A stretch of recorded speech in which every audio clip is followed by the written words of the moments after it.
Assalamualaikum warahmatullahi wabarakatuh. Innal hamdalillah nahmadu wa nasta'inu wa nastaghfiruh wa na'udzu billahi min shururi anfusina wa min sayyiati a'malina may yahdihillahu fala mudhillalah wa may yudhlil fala hadiyalah. Asyhadu an la ilaha illallah wahdahu la syarikalah wa asyhadu anna Muhammadan abduhu wa rasuluh la nabiyya ba'dah. Allahumma sholli ala Sayyidina Muhammad wa ala ali Sayyidina Muhammad.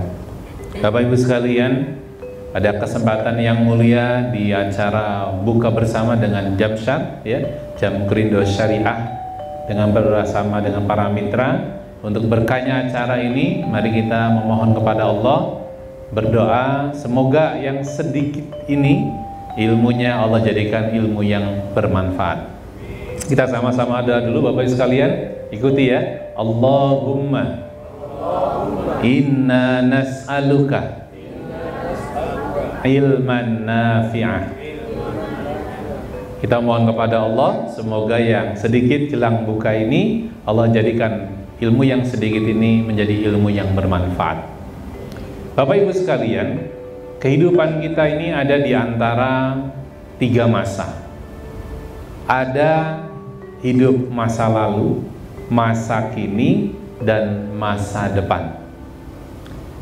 Sayangnya ada di antara orang-orang yang menderita karena masa lalu, terbelenggu dengan trauma-trauma yang ada, pendidikan yang negatif, lingkungan yang negatif, terkadang tidak sedikit pengaruh orang tua yang juga negatif, sehingga terbawa masa kini itu. Di antara kita yang kemudian ada yang bisa keluar dari belenggu tersebut, ada yang ternyata masih terbawa. Bawaan ini bagi yang positif itu lebih baik. Tapi kalau kemudian negatif, justru itu yang harus dihindari. Nah, Bapak Ibu sekalian, pada kesempatan buka puasa ini, saya ingin mengajak Bapak Ibu, mari bahagiakan, lepaskan kehidupan masa lalu yang negatif itu, kita bangun dengan cara yang positif. Caranya gimana? Jadikan masa lalu itu guru. Bahwa kita pernah mengalami hal-hal yang negatif, iya. Bahwa kita pernah mendapatkan yang positif, jelas. Nah, maka pada kesempatan kali ini mari kita lihat Allah Subhanahu wa Ta'ala sudah mengingatkan kepada kita dalam salah satu surat Al-Hasyr. Firman-Nya dalam surat Al-Hasyr surat 59 ayat 2, di potongan ayatnya adalah fa'tabiru ya ulil absar. Maka ambillah pelajaran dari kejadian itu, wahai orang-orang yang mempunyai pengetahuan atau wawasan. Jadi Bapak sekalian, kalau kita menjadi orang tua, coba saya kalau mau jujur nih Bapak Ibu ya, Bapak Ibu yang sudah menikah, berumah tangga, kapan belajar berumah tangganya? Angkat tangan yang pernah belajar khusus tentang rumah tangga. Ada di sini? Halo? Kenapa ini belum pada nikah kayaknya? Soalnya nggak ada yang ngacung ya. Ini luar biasa. Kalau mau jujur, hidup rumah tangga kita itu tidak belajar khusus. Ada sertifikat pranikah, sertifikatnya aja. Belajarnya enggak. Begitu ada masalah dalam rumah tangga, maka yang dipakai adalah pelajaran-pelajaran masa lalu dari orang tua kita masing-masing. Bayangkan, orang tuanya berbeda, pendidikannya berbeda, strata sosialnya berbeda, lalu kemudian berumah tangga tanpa menyatukan frekuensi yang sama, langkah yang kemudian mau dibawa kemana? Allahu Akbar.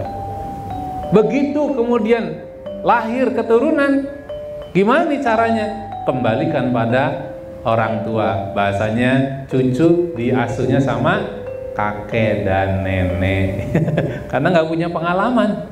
Subhanallah. Ini yang kemudian masa lalu. Terbayang kalau ibu-ibu sekalian berumah tangga, bekerja, tidak ada pendidikan dan latihannya, tidak ada pembelajarannya, tidak ada tarbiyahnya, maka banyak terjadi kekinian.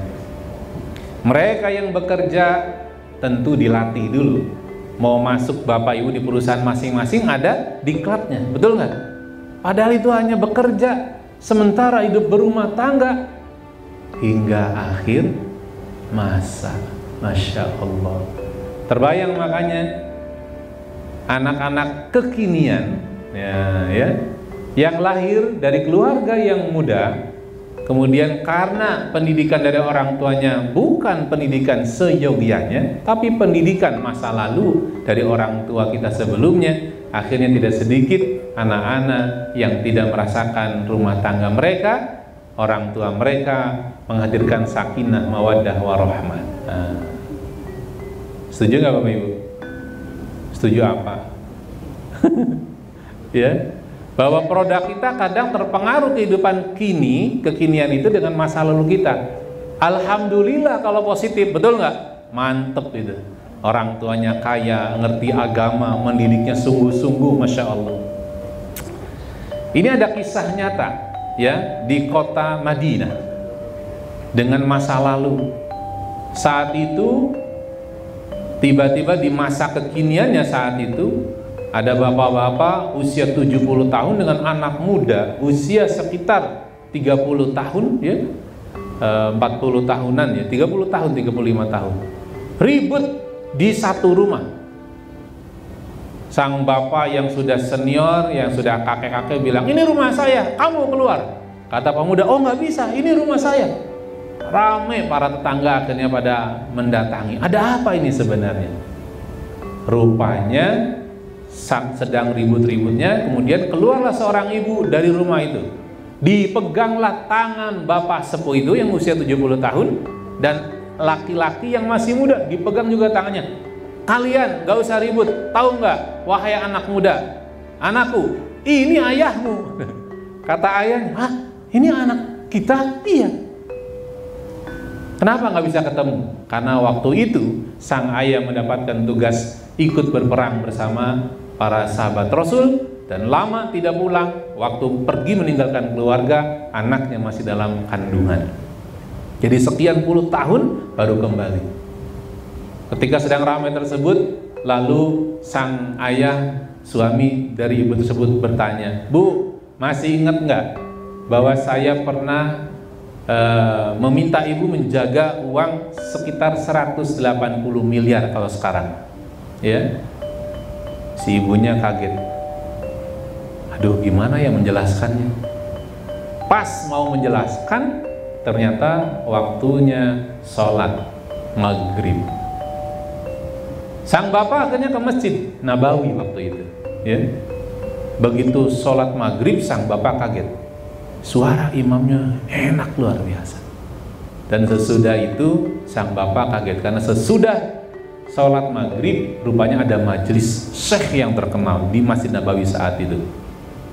Dan ketika beliau melihat begitu banyak ulama-ulama yang dia kenal mengikuti syekh tersebut, dan syekhnya masih muda, dia nggak tahu siapa dia. Ya, pulang ke rumah ketemu istrinya lalu nanya, ibu, gimana uang yang 180 miliar tadi? Terus ibunya bertanya, apakah bapak tadi melihat ada pengajian di Masjid Nabawi? Iya, hebat sekali itu syekhnya ya. Bapak tahu nggak siapa dia? Itu adalah putra bapak. Masya Allah. Jadi 180 miliar dihabiskan untuk mendidik putranya untuk bisa menjadi ahli agama, menjadi ulama. Masya Allah. Inilah masa lalu yang positif. Kalau kemudian masa lalu negatif, luar biasa. Bapak Ibu tentu sangat paham bahwa Allah Subhanahu wa taala sudah mengingatkan kita, a'udzubillahi minasyaitonir rajim, wal 'asr. Innal insana lafi khusr. Illal ladzina amanu wa 'amilus solihati wa tawassaw bil haqqi wa tawassaw bis sabr. Umumnya kita dengan bergantinya masa hingga sore hari ini, sebagian di antara kita masuki 11 Ramadan, sebagian 12 Ramadan, umumnya rugi. Kecuali siapa? Kalau kita dalam menapaki kehidupan kita tidak terbelenggu masa lalu yang negatif, tapi masa kini berisi dengan beriman dan beramal soleh, siap menyimak nasihat, menasehati dalam menetapi kesabaran dan kebenaran, maka mereka lah yang beruntung. Maka inilah bab yang pertama, bagaimana kita harus menyadarkan diri kita, keluarga kita, kalau kita ingin selamat dunia akhirat, pastikan masa lalu yang kemudian kelam, masa lalu yang kemudian banyak negatifnya, segera Bapak Ibu keluar dari belenggu tersebut, dan itu jadikan guru untuk kemudian belajar mesti apa yang diperbaiki. Lalu yang kedua, Ibu Bapak sekalian, adalah masa kini. Masa kini sejatinya adalah mengukir prestasi, ya. Jangan sampai kemudian kita justru tidak bisa mengukir prestasi dalam kehidupan kita saat ini. Nah, inilah yang kemudian mahal buat kita, Ibu Bapak sekalian. Jangan sampai kemudian kita lupa bahwa hidup sejatinya harus bisa dinikmati. Tidak sedikit Bapak Ibu di antara Bapak Ibu yang hidupnya masa kininya terbelenggu masa lalu. Sore hari ini mudah-mudahan Bapak Ibu tidak terus-menerus ada dalam belenggu masa lalu, tapi bisa menikmati masa kini. Memang bicara masa lalu kita tahu persis seperti itu, dan Bapak Ibu sekalian, mari kita lihat bagaimana kemudian masa kini. Prestasi Bapak Ibu saat ini ada 3 hal penting. Boleh jadi prestasi Bapak Ibu mungkin ada yang turunan, ya. Jadi punya prestasi saat ini. Ada juga yang prestasi kerjanya titipan. Artinya memang dia punya prestasi tapi dititipkan. Ada yang luar biasa adalah prestasi masa kininya karena Bapak Ibu terampil untuk melaksanakan amanah yang ada. Jadi Masya Allah. Maka pada kesempatan kali ini, saya kalau boleh menyarankan, jelang berbuka ini, jadikan masa kini Bapak Ibu menjadi prestasi yang tidak berhenti di dunia saja, tapi juga bisa menembus akhirat. A'udzubillahi minasyaitonir rajim. Ya ayyuhalladzina amanu taqullaha wal tanzur nafsum ma qaddamat lighad wattaqullaha innallaha khabirum bima ta'malun. Jadi Bapak Ibu sekalian, saya konsultan pensiunan. Tidak sedikit mereka yang pensiun kemudian menderita. Mengapa? Sebagaimana kisah nyata yang ditulis oleh Imam Qayyim al-Jauziyah dalam satu kitabnya, ada seorang pemuda yang sudah bekerja, mungkin sebagian usianya seperti Bapak Ibu yang masih muda, bekerja, sudah berumah tangga, keluarga muda. Ketika ditanya oleh Syekh, kamu kenapa punya orang tua kok diabaikan, tidak diperhatikan? Rupanya apa?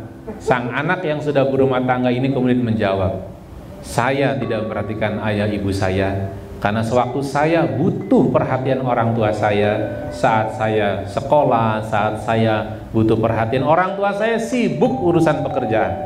Maka sekarang wajarlah saya kalau sekarang saya sudah bekerja, saya tidak memperhatikan orang tua saya yang sudah berumur. Allah, itu kisah nyata. Akhirnya apa? Buat Bapak Ibu yang masih produktif, sejatinya masa kini harus mengukur prestasi bukan hanya di tempat kerja, tapi juga dalam lingkungan keluarga.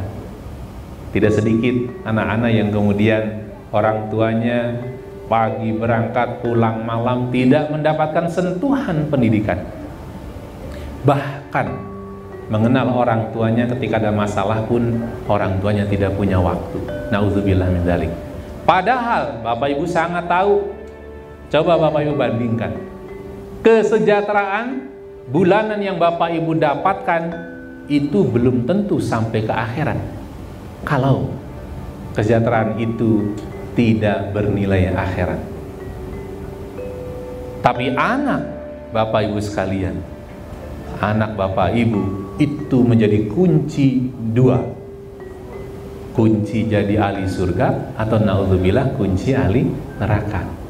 Kalau orang tuanya mendidik anaknya bagus, membangun prestasi anaknya tidak hanya untuk dunia tapi juga untuk akhirat, maka anak ini punya potensi akan menyelamatkan orang tuanya. Rasulullah SAW mengingatkan kepada kita, ada orang tua yang kemudian kaget ketika sudah masuk neraka, tiba-tiba dia diangkat masuk dalam surga. Ketika kemudian dia bertanya dalam hadis qudsi ini kepada Allah, wahai Allah, amalan apa yang membuat saya jadi ahli surga? Karena saya paham betul dan engkau juga tentu tahu bahwa aku ini nggak layak menjadi ahli surga. Dalam hadis Bukhari Muslim itu kemudian disebutkan, engkau masuk surga karena istighfar anakmu. Allahu Akbar. Bapak Ibu punya harta, Bapak Ibu punya kedudukan, kalau kemudian tidak mengukir prestasi sampai ke akhirat, sungguh rugi. Sementara Allah mengingatkan kepada kita dalam surat Al-Mu'minun ayat 102, kita mesti punya visi akhirat. Artinya apa? Perhatikan, timbangan kebaikannya harus lebih berat. Sudah ada yang ada nih.